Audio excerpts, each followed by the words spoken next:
जय राधा माधव जय कुंज बिहारी। जय राधा माधव जय कुंज बिहारी। जय गोपी जन वल्लभ गिरिवरधारी। जय गोपी जन वल्लभ गिरिवरधारी। यशोदानंदन व्रज जन रंजन यशोदानंदन व्रज जन रंजन यमुना तीरवनचारी। यमुना तीरवनचारी।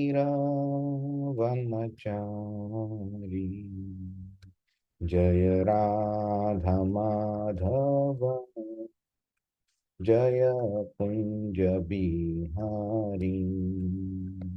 हरे कृष्ण कृष्ण कृष्ण हरे हरे, हरे राम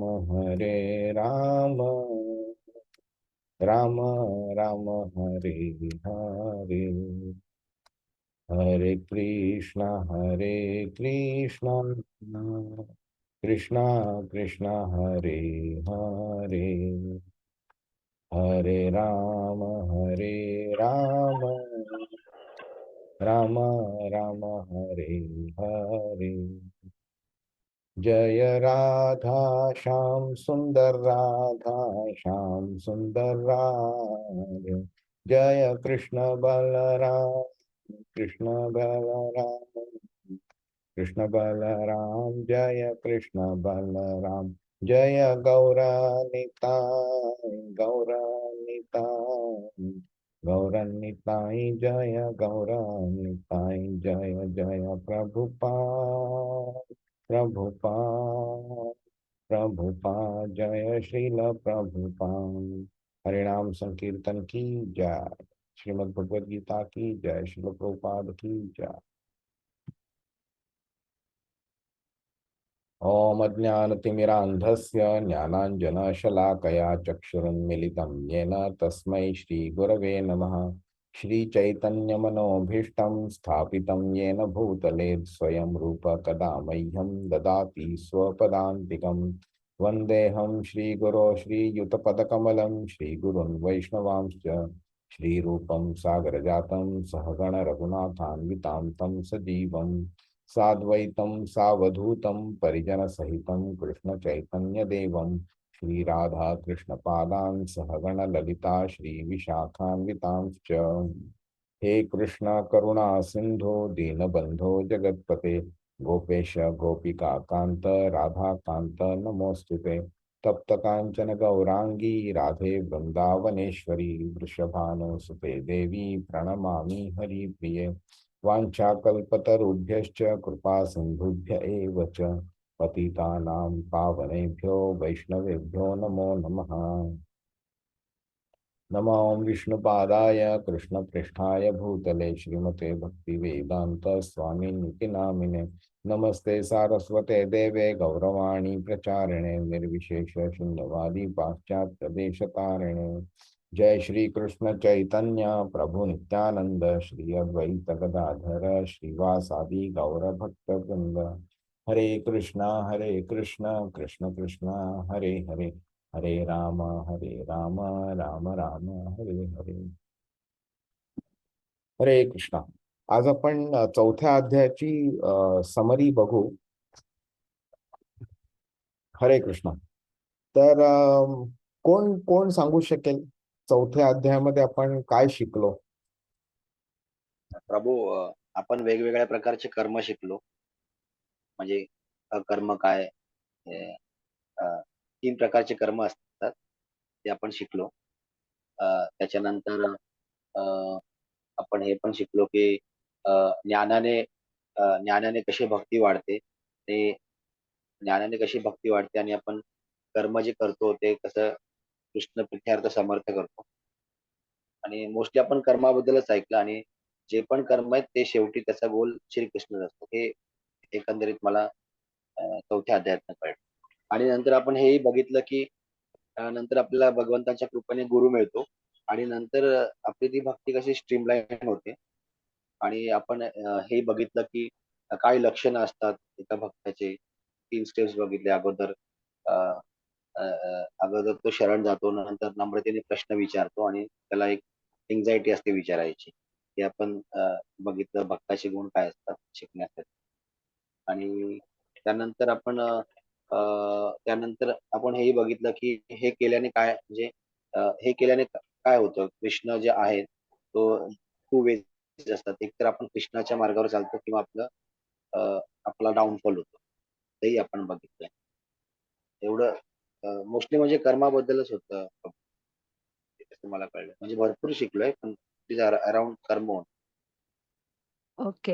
अ, याच्यामध्ये आपण चॅप्टरमध्ये जसं प्रभूजींनी सांगितलं त्यालाच ॲड करून सांगते. म्हणजे आपण बघितलं, की कसं हा लस्ट आणि अदर ऑब्स्टॅकल्स आहेत ते आधीपासून पुरातन काळापासून लोकांना अफेक्ट करतात आणि देवाने त्याला कसं सॉल्व्ह करायचं ते तर देवाने हे नॉलेज आपल्याला आधीपासून दिलेलं आहे. म्हणजे जसं त्यांनी एक्सप्लेन केलेलं आहे, सन गॉडपासून ते खाली आलेलं आहे आणि तिथे हेही आपण बघतो, की आपण म्हणजे जे सगळे मनुष्य आहेत, त्यांचा सगळ्यांचा एक उद्देश आहे जन्माचा. तो उद्देश कसा सॉल्व्ह करायचा, त्याच्यापुढे कसं जायचं, त्याचं नॉलेजही दिलंय देवाने आणि तो जन्म आणि ते काय म्हणतात ते फॅसिलिटीज पण प्रोव्हाईड करून दिल्या. सो ते स्टार्टिंगमध्ये देव हे क्लिअर करतात, की असं झालेलं आहे आणि नंतर हे क्लिअर करतात, की हे नॉलेज जे आहे ते फक्त भक्तांनाच मिळू शकेल and that is very important.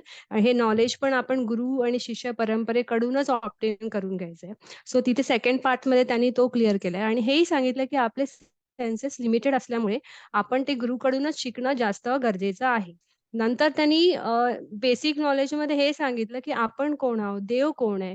देवाच्या जन्मामध्ये, आपल्या जन्मामध्ये काय फरक आहे? बेसिकली देवाचा अवतार होतो, तो कसा आहे? त्यांच्या बॉडीमध्ये, आपल्या बॉडीमध्ये काय डिफरन्स आहे? आणि कसं आपण काहीच नाही आठवू शकत आणि देव सगळं आठवू शकतं. आणि हे सगळं ही सगळी जी फॅसिलिटी आहे न आठवणे वगैरे, ते कसं आपल्या स्पिरिच्युअल ॲडव्हान्समेंटसाठी झालेली आहे. हे देवाने नंतरच्या पार्टमध्ये क्लिअर केलं.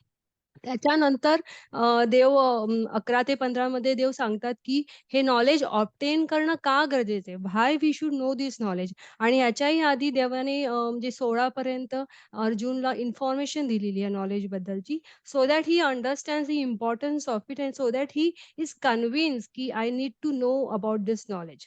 तर त्याच्यानंतर आफ्टर 16 देवाने फ्रॉम 16 देवाने सांगायला चालू केलं, की अ, अ, युजिंग कर्म जसं प्रभूजींनी सांगितलं वेगळे-वेगळे कर्म आहे. युजिंग कर्म हाऊ टू ऑब्टेन ज्ञान आणि नंतर त्यांनी हे सांगितलं, की अशी कर्म करून कर्माचा बेसिस पण सांगितला जसं प्रभूजी म्हणाले कर्म, विकर्म, अकर्म वगैरे आणि हे असं कर्म करून through sacrifice that is through worship आपण लॉर्डकडे कसं-कसं पुढे जाऊ शकतो. बेसिकली आम्ही प्रत्येक जण आपापले एक डेफिनेशनने पुढे जात असतो आणि राइट आणि रॉंग करत असतो. सो देवाने सांगितलं ते कर्म फिलॉसॉफी एक एक फॅक्च्युअली फॉलो केली पाहिजे. म्हणजे वेदशास्त्र सांगत फॉलो केली पाहिजे, जेणेकरून आपण त्याचा पूर्ण benefit for our spiritual advancement घेऊ शकतो. सो मग त्यांनी सांगितलं, की विथआऊट सॅक्रिफाईस काही होत नाही आणि ते सॅक्रिफाईस कसं करायचं? आणि तुम्ही एक्सप्लेन केलेलं, की how each and every material thing can be is spiritualizable. तर कसं ते सॅक्रिफाईसचा फुल एडव्हांटेज घ्यायचा. कारण कुठूनही आपला जो उद्देश आहे तो स्पिरिच्युअल एडव्हान्समेंट आहे. त्याच्यानंतर देवाने हेही ॲड केलेलं, की why demigods are there, why we worship demigod and why he doesn't म्हणजे ते थांबवत नाही डेमिगॉड वर्शिप कारण कुठूनही आपण सगळीच जण देवाचकडे जात असतो. म्हणजे जे सगळीच जण म्हणजे जे देवाला शरण आले डायरेक्टली किंवा इनडायरेक्टली म्हणजे थ्रू डेमिगॉड ते आपण सगळीजण देवाचकडे जात असतो आणि ती श्रद्धा रिटेन करण्यासाठी आणि आपलं डिग्रेडेशन न होण्यासाठी डेमिगॉड वर्शिप देव हे करतात. म्हणजे तिथेही देव श्रद्धा बसवतात माणसांची. आणि नंतर त्यांनी हेही सांगितलं, की नंतर त्यांनी ज्ञानाचं ग्लोरिफिकेशन दिला, की हे जो ज्ञान आहे ते म्हणजे जसं तुम्ही म्हटलेलं आम्हाला नेगेशन थिअरीनी सांगितलं, की अ, असे जे योगी, ज्ञानी वगैरे जे आहेत, ते सगळे देवाला ऑब्टेन करू शकतात. पण सगळ्यात ईझी आणि बेस्ट पार्ट आहे, की भक्ती करून देवाला ऑब्टेन करणे. ते फास्ट फास्ट फॉरवर्ड आहे. आणि नंतर लास्टचा जो पार्ट आहे त्याच्यामध्ये त्यांनी ज्ञानाचं ग्लोरिफिकेशन दिलेलं आणि आपण as a moral of the story आपण हे समजलेलो, की आपण काही असतो म्हणजे आपल्याला जराही श्रद्धा नसली, तरी ह्या प्रोसेसमध्ये टचमध्ये राहणे खूप गरजेचं आहे. जेणेकरून आपली श्रद्धा हळू वाढत जाईल. आपल्याला हे समजून घ्यायला पाहिजे, जे बेसिक नॉलेज त्याच्यासाठी आपल्याकडे असलं पाहिजे, की आपण आत्मा आहोत आणि कृष्णाचे नित्य सेवक आहोत. तर it is very necessary to be in the bhakti process आणि हळू ते ज्ञान वाढत जाईल. हळू ते ज्ञानाने भक्तीही वाढत जाईल. भक्ती वाढल्यावर आणखीन आपल्याला जे खरं ज्ञान आहे, ते मिळत जाईल आणि मग आपण कृष्णधामला पोहोचू शकू. हरे करेक्ट. कृष्ण. आता जी एक 2-3 पॉइंट आहेत. ज्ञानाने भक्ती वाढते असं नॉट नेसेसरी आहे. तर तसं असतं तर मग ज्ञानयोग लोकांनी जास्ती केला असता. तर भक्तीमुळे ज्ञान वाढतं. भक्ती चालू करण्याआधी मायनरच्या ज्ञानाची गरज असते, की कोणाची भक्ती करायची, का भक्ती करायची. पण त्यानंतर जेव्हा आपण श्रद्धेने भक्ती करायला लागतो, त्यावेळी ज्ञान becomes a by product of bhakti. Hare Krishna. अभिमीर प्रभू, तुम्हाला काय ऍड करायचं? प्रभूजी फक्त म्हणजे माताजींनी आणि प्रभूजींनी व्यवस्थित कव्हर केलंय. त्याच्यावरती फक्त एवढंच होतं, अजून एक त्यागाबद्दल सुद्धा श्रीकृष्णाने या श्लोकामध्ये सांगितलेलं आणि बऱ्याच म्हणजे आपण त्याच्यामध्ये डिटेलमध्ये गेलो नाही, पण त्याग कसं करावं, कोणत्या प्रकारे करावं, हे सुद्धा श्रीकृष्णाने इथे नॉलेज दिलेलं आहे. तेवढंच फक्त एक ऍड करायचं. ओके. त्या कृष्णाने त्यागाबद्दल तसं सांगितलं नाहीये, पण सॅक्रिफाईस, सॅक्रिफाईस हा शब्द त्याचं मराठी रूपांतर त्याग होतं, पण सॅक्रिफाईस म्हणजे हे जे आहे ते यज्ञ करणं आहे. यज्ञ सॉरी. हा हा बरोबर. म्हणजे त्याचे 2 वेगळे अर्थ निघतात ना, म्हणून. बरोबर. ठीक आहे. तर आपण संक्षिप्त रूपामध्ये आपण बघून घेऊया चौथ्या अध्यायाचं इम्पॉर्टन्स आणि पुढच्या आठवड्यापासून आपण 5वा अध्याय स्टार्ट करू. तर झालंय काय आता, कृष्ण ह्या ठिकाणी का असं बोलतोय हे आता. तर आधी काय झालंय, 3ऱ्या अध्यायाच्या 35व्या श्लोकापर्यंत कृष्ण कर्माबद्दल सांगत होता, की म्हणजे हे कर्मकांड म्हणजे आपलं जे स्वार्थाकरता आपण जे कर्म करतो, ते कर्म ज्याला आपण सकाम कर्म म्हणतो. नंतर आधी त्यांनी निष्काम कर्माबद्दल सांगितलं. मग त्यांनी सकाम कर्माबद्दल सांगितलं 10व्या श्लोकापासून 16व्या श्लोकापर्यंत. आणि त्यांनी हेही सांगितलं, की बाबा यज्ञशिष्टाशी न संतो, म्हणजे जे आपण कर्म करतो किंवा आपण जे देवी देवतांकडनं आपण घेतो, ते त्यांना देणं पण गरजेचं आहे, त्यांच्याकरता सॅक्रिफाईस करणं गरजेचं आहे वगैरे, ते सगळं सांगितलं. नंतर त्यांनी सांगितलं, की ज्या व्यक्तीला काहीही नकोय, की बाबा एखादी व्यक्ती बोलते, की मला काहीतरी हवं आहे म्हणून मी कर्म करतोय. काही व्यक्ती बोलते, की मला काही नकोय. मग अशी व्यक्ती बोलली, की मी कर्म करणार नाही, तर मग म्हणून कृष्ण आधीच सांगून ठेवतो, की बाबा असं कधी शक्यच नाहीये, की तुम्ही कर्म करूच शकत नाही. नाही कच्ची क्षणमपि जातु तिष्ठत्य कर्म कृत. तुम्हाला प्रत्येक वेळी कर्म करावंच लागतं. म्हणून मग तो 17व्या श्लोकापासून 20व्या श्लोकापर्यंत अशा एका व्यक्तीचं सांगतो, ज्याला काहीही नको असलं तरी सुद्धा तो कर्म करतो. कारण त्याला नको असलं म्हणून तो कर्म करत नाही असं होत नाही. कारण तो कसलीही आशा नसली तरी ड्युटी तो पार पाडतो आपली. 21व्या श्लोकापासून 35व्या श्लोकापर्यंत कृष्ण आपण कर्म इतरांना एक उदाहरण म्हणून उदाहरण आपण एक उदाहरण बनावं दुसऱ्यांकरता आणि दुसऱ्या लोकांनी आपल्याकडनं शिकावं आणि आपण जे करतोय तेच ती लोक करतील, म्हणून आपण आपलं कर्म व्यवस्थित केलं पाहिजे. ते कृष्ण त्याच्यातनं सांगतो. आणि शेवटी कृष्ण हेही बोलतो, की कर्म केलं तर काय फायदा आहे, कर्म नाही केलं तर काय फायदा आहे. नंतर 30व्या श्लोकामध्ये कृष्ण हेही बोलतो की हे जे सगळी कर्म आहेत ती मला अर्पण करण्याकरता कर, मयी सर्वाणी कर्माणी. आणि नंतर मग जो जी व्यक्ती कृष्णाने हे जे सगळं सांगितलं इन्स्ट्रक्शन ते पाळतो आणि कर्म करतो त्याचं काय होतं, जो नाही पाळत त्याचं काय होतं वगैरे हे सगळं सांगतो. त्यामुळे एक अर्जुनाच्या मनात एक साहजिक असा एक प्रश्न निर्माण होतो की जर का तू एवढं सगळं सांगतोय की कर्म केलं पाहिजे, कर्म अवॉइड नाही करू शकत, चांगलं कर्म केलं पाहिजे, वाईट कर्म नाही करायचं, तुझ्याकरता करायचं, आणि हे सगळं ज्ञान जर आहे, तर मग असं का होतं कधी कधी की जेव्हा एक व्यक्ती हे सगळं माहीत आहे, ज्ञान आहे, हा ते कर्म नाही केलं तर काय होईल, कर्म केलं तर काय होईल, सगळं त्याला माहिती आहे, तरी सुद्धा तो चुकीचं कर्म का करतो. आणि कधी कधी तो अशा पद्धतीने करतो की त्याच्यावरती कोणीतरी जबरदस्ती करते चुकीचं कर्म करायला, पाप कर्म करायला, मग तो असं का करतो. मग तिकडनं कृष्ण हे सगळं जे कर्म आहे ते कामवासनेनी प्रेरित असतं काही लोकांचं. ते कसं प्रेरित होतं, ती कामवासना म्हणजे काय, ती कशी उत्पन्न होते, काम आपली जी वासना जी असते ती कुठे कुठे आपल्या शरीरामध्ये असते आणि त्याचा नाश कसं करायचा, हे सगळं तो सांगतो. त्यावेळी 43व्या श्लोकामध्ये कृष्ण बोलतो एवम बुद्धे परम बुधवा, म्हणजे तुझी बुद्धी वापरून तू तुझं पुढचं कर्म कर. म्हणजे तू इंटेलिजन्स, आपली बुद्धी जी आहे हिनी मनाला कंट्रोल केलं पाहिजे, मनाने इंद्रियांना कंट्रोल केलं पाहिजे. पण उलट होतं, आपल्याला माहित असतं की बाबा एखादी गोष्ट करणं बरोबर नाहीये. डायबिटीस झालेल्या माणसाला माहितीये की डॉक्टरांनी सांगितलंय त्याला की बाबा तू गोड खाऊ नको म्हणून, त्याला हे माहित असतं, तरी सुद्धा तो अतिशय त्याला गोड खायला आवडत असतं आणि तो म्हणजे तो संधीच शोधत असतो की त्याला गोड कधी खायला मिळतं.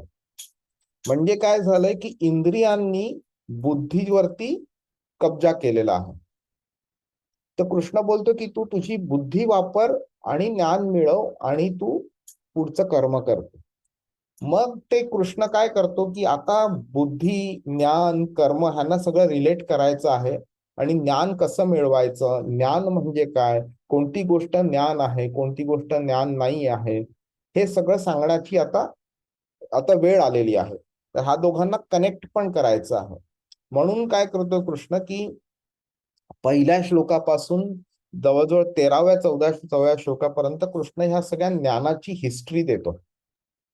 हे ज्ञान कसं आहे, कोण मिळवू शकतं, कधी कृष्णाने हे सुरुवातीला सांगितलेलं, कोणाला सांगितलेलं, मग त्यांनी कोणाला सांगितलं, आणि कृष्ण अर्जुनाला का सांगतोय, आणि हे ज्ञान मिळणं म्हणजे कृष्णाबद्दल माहिती मिळवणं. तर कृष्ण कोण आहे, कृष्णाबद्दलची माहिती म्हणजे कृष्णाचं शरीर काय आहे, त्याचा आणि आपल्या शरीरामध्ये डिफरन्स काय आहे, कृष्ण इथे येतो, काय येतो, कधी येतो, काय करतो आल्यावरती वगैरे, हे सगळं तो सांगतो 13व्या 14व्या श्लोकापर्यंत. आणि नंतर असं एक्सलंट स्पीकर जो असतो तो कसे दोन टॉपिक्सना लिंक करतो, रिलेट करतो, आणि एकेका टॉपिक पासून दुसऱ्या टॉपिक वरतून तिसऱ्या टॉपिक वरती तो ब्रांचिंग करत जातो.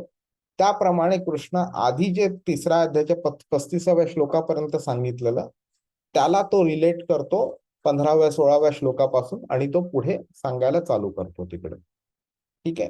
तर आपण संक्षिप्त रूपामध्ये हे आपण श्लोक सगळे बघूया आपण. तर पहिल्या श्लोकामध्ये इथे कृष्ण काय सांगतो, पहिल्या 2ऱ्या श्लोकामध्ये हिस्ट्री सांगतोय तो की हे जे ज्ञान होतं ते विवस्वान म्हणजे सूर्यदेवाला सांगितलं, सूर्यदेवानी मनुला सांगितलं, आणि मनुनी इक्ष्वाकुला सांगितलं. म्हणजेच काय झालं, ह्याला परंपरा म्हणतात, एवम परंपरा प्राप्त. ओके. पण या परंपरेतनं काय होतं, ज्ञान गुरुपासून शिष्याकडे, शिष्यापासून त्याच्या शिष्याकडे, हे असं ज्ञान चालत राहतं. पण काय झालं ह्या परंपरेचं, योगो नष्ट परंतप सकाले नेह महता, म्हणजे कालानुसार ही परंपरा आणि हा जो योग आहे परंपरेचा हा नष्ट झालेला आहे. तर मग कृष्ण काय करतोय, तो रिएस्टॅब्लिश करतोय, पुनर्स्थापित करतोय तो. आणि पुनर्स्थापित कसं करतोय, तर स्वतः तो इथे अर्जुनाला देतो आणि नंतर तो अर्जुनाला तो पुढे सांगतो की हे तू ज्ञान सगळ्यांना पसरव म्हणून. आणि भागवतम रूपी त्यांनी वेगळ्या वेगळ्या लोकांना पण दिलंय. ब्रह्माला, रुद्र, शंकर, लक्ष्मी, कुमार वगैरे वेगळ्या वेगळ्यांना हे ज्ञान दिलेलं आहे आणि त्याप्रमाणे ते पुढे आलेलं आहे. ओके. आणि कृष्ण इथे महत्वाची गोष्ट सांगतो, भक्तोसी मे सखाचेती रहस्यम हे तदुत्तमम. पहिली गोष्ट म्हणजे हे रहस्य आहे, हे सिक्रेट आहे. म्हणजे काय हे सिक्रेट आहे, तर प्रत्येकाला हे समजेलच असं नाहीये. म्हणजे आता प्रश्न येतो ना की भगवद्गीताच्या करोडो करोडो कॉपीज लोकांना मिळालेल्या आहेत, वितरित झालेल्या आहेत. तर मग आपण बोलू शकतो की हे सिक्रेट कसं राहिलं.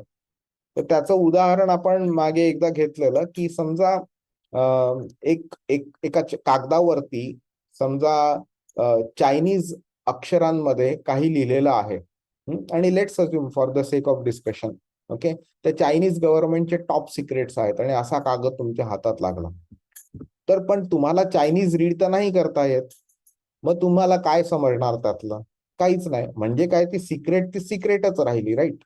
तर इकडे कृष्ण सुद्धा तेच सांगतोय की जस्ट बिकॉज करोडो कॉपीज वितरित झालेल्या आहेत, प्रत्येकाकडे एक शोभेची वस्तू कशी असते, लोक फ्लॉवर पॉट वगैरे ठेवतात, तशी लोकांना भगवद्गीता पण ठेवायला आवडते आणि त्याच्याबद्दल त्यांना खूप आनंद पण वाटतो की माझ्याकडे पण भगवद्गीता आहे.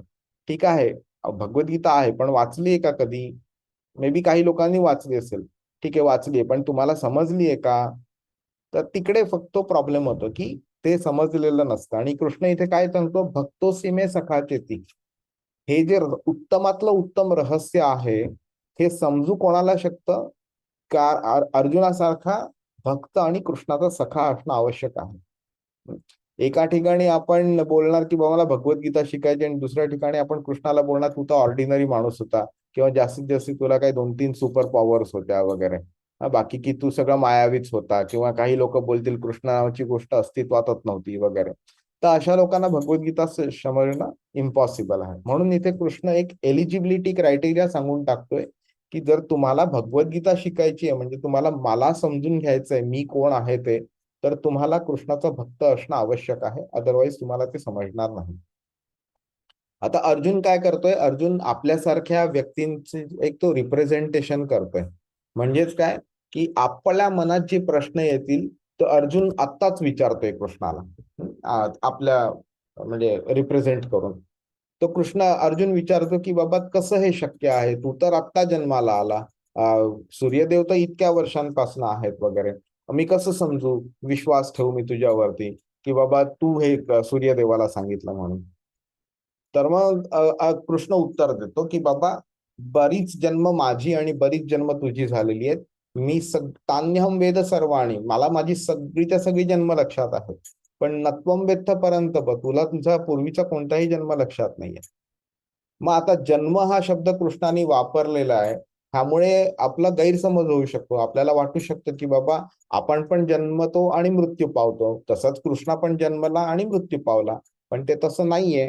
तसं गैरसमज होऊ नये म्हणून ताबडतोब कृष्ण 6व्या श्लोकामध्ये बोलतो, अजोपी सन नव्येआत्मा भूतानाम ईश्वरोपी सन. सगळ्या भूतांचं म्हणजे जीव आत्मा जे आहेत त्यांचा मी ईश्वर आहे. हा, आणि अजोपी माझा जन्म कधी होत नाही, मी अजन्म आहे आणि माझा सन्न अव्ययात्मा, माझं शरीराचा कधी नाश होत नाही, माझं शरीर दिव्य आहे. का दिव्य आहे, तर तुमचं माझं शरीर जे आहे ते ह्या 5 पंचमहाभूतांपासून बनलेलं आहे. पृथ्वी, वायू, आकाश, पाणी, हवा वगैरे ह्यांतनं, आकाश वगैरे, अग्नी 5वा. पण कृष्णाचं तसं नाहीये. कृष्ण आधी होता म्हणजे कृष्णानीच ह्या भौतिक जगताची निर्मिती केलेली आहे. भौतिक जगताची निर्मिती करण्याकरता पंचमहाभूतांची पण निर्मिती त्यांनी केली. ठीक आहे, तर ज्या कृष्णाने पंचमहाभूतांची निर्मिती केली, ते पंचमहाभूत कृष्णाच्या शरीराची निर्मिती करू शकतील का? साहजिक प्रश्न आहे ना हा, इम्पॉसिबल आहे ना. तर कृष्ण बोलतो की संभवाम्यात्म मायेया, मी माझ्या मूळ दिव्य रूपात अवतीर्ण होत असतो. अवतीर्ण होणं हे समजून घेणं गरजेचं आहे. आपण जन्मतो, कारण आपण म्हणजे शरीर रूपी आपण आधी नसतो. आणि मृत्यूनंतर हे शरीर राहणार नाहीये. त्यामुळे आपण जन्मतो म्हणजे काय, आपण ऍज अ आत्मा एका शरीरातनं दुसऱ्या शरीरातनं तिसऱ्या शरीरात जात राहतो. पण कृष्ण काय बोलतोय, मी दिव्य रूपात अवतीर्ण होतो, म्हणजे माझं दिव्य रूप कॉन्स्टंटली अवेलेबल आहे. ह्या इकडे मी कधी गोलोकात असेन, कधी वैकुंठात असेन, कधी ह्या धामात असेन, कधी तिकडे असेन, पण मी अवतीर्णच असतो. मी नेहमी अवेलेबल असतो, मी नेहमी प्रेझेंट असतो. फक्त मी प्रकट होतो इकडे तिकडे. तर रात्री जेव्हा आपल्याला सूर्य दिसत नाही, तर आपण बोलत नाही की सूर्य मेला म्हणून. आपण बोलतो की सूर्य आता पृथ्वीच्या दुसऱ्या भागात आहे, त्यामुळे मला तो दिसत नाहीये. आणि सूर्याचा उदय होतो दुसऱ्या दिवशी, म्हणजे आपण बोलू शकतो की सूर्य प्रकट झाला म्हणून. सूर्य मेला म्हणून बोलत नाही. कारण का, तर आपण सूर्याला दररोज बघतो आणि दररोज तो आपल्या डोळ्यासमोर येतो, दररोज तो आपल्या डोळ्यासमोर निघून जातो. त्यामुळे आपल्याला ही जी फिनॉमिनन म्हणतो ना की डे अँड नाईटचं, ते आपल्याला कळतं. म्हणून आपल्याला सूर्याला जन्मला मेला बोलत नाही. पण कृष्ण आपल्याला बऱ्याच जन्मांनंतर कधीतरी एकदा दिसतो, आणि आपल्याला तो आधी दिसलेला ह्याचा आपल्याला आठवण पडत नाही, म्हणून आपण समजतो की कृष्ण मेला. हा निव्वळ मूर्खपणा आहे, किंवा कारण स्वतः कृष्ण बोलतोय मी अवतीर्ण होतो म्हणून. मग तो अवतीर्ण का होतो आणि कधी होतो, तर त्याचा 7व्या आणि 8व्या अध्यायामध्ये त्यांनी सांगितलेलं, यदा यदा ही धर्मस्य ग्लानिर्भवति भारत. जिकडे जिकडे धर्माचं प्रिन्सिपल्स जे आहेत ते फॉलो करण्यामध्ये ऱ्हास होतो, डिग्रेडेशन होतं, आणि अधर्माचं वर्चस्व वाढायला लागतं, त्यावेळी मी स्वतः अवतीर्ण होतो. आणि मी काय करतो अवतीर्ण झाल्यावरती, परित्राणाय साधूनाम, साधू लोक जे आहेत त्यांचं, भक्तांचा उद्धार करतो कृष्ण. विनाशायचे दुष्कृताम, दुष्कृत आहेत, पापी लोक आहेत, त्यांचा मी विनाश करतो. आणि धर्म संस्थापनार्थाय, म्हणजे भगवद्गीता चा उपदेश केला. नंतर कृष्णांनी भागवतम ब्रह्माला दिलं, ब्रह्मांनी नारद मुनीला दिलं, नारद मुनींनी व्यासदेवांना दिलं, व्यासदेवांनी शुकदेव गोस्वामींना दिलं, शुकदेव गोस्वामींनी सुत गोस्वामींना दिलं, आणि सुत गोस्वामींनी नैमिषारण्याच्या 88,000 जे साधू लोक होते त्यांना दिलं. शुकदेव गोस्वामींनी परीक्षित महाराजांना पण दिलं, आणि त्यानंतर ते पूर्ण समाजामध्ये आलेलं आहे. तर हे सगळं तो कार्य करतो. युधिष्ठिराला हस्तिनापूरच्या राजसिंहासनावरती बसवणं आणि त्याच्याकरता त्याच्या ऑपोजिट असणाऱ्या सगळ्या लोकांचं खात्मा करणं, हे तो कार्य करतो. वेगळ्या पद्धतीने तो धर्माची संस्थापना करतो तो. मग आता साहजिक आहे, कृष्णाचा जन्म दिव्य आहे हे त्यांनी आधीच सांगितलेलं आहे. मग ते जाणण्याचा आपल्याला काय फायदा आहे? ठीक आहे, तू केलं जन्म, मला काय त्याचा फरक पडतो? तर कृष्ण इथे बोलतो, जन्म कर्मच मे दिव्यम एवं यो वेत्ती तत्वतः त्यक्त्वा देहम पुनर्जन्म नैति मामेति सोर्जुन. पहिली गोष्ट म्हणजे कृष्णाचा जन्म आणि कर्म कृष्णाचे हे दिव्य आहेत. म्हणजे दिव्य म्हणजे काय, त्याच्यामध्ये कोणतीही भौतिक झालर नाहीये. म्हणजे आपण एखादी गोष्ट करतो ती भौतिक आसक्तीने, इच्छेने करतो, कामवासना असते म्हणून करतो आपण. पण कृष्ण काय बोलतो, मी फक्त येतो, मी भगवंत आहे, मी या जगाचा कर्ता धर्ता आहे, त्या सुप्रीम पोझिशन मध्ये माझी जी कर्तव्य आहेत ती मी करतो.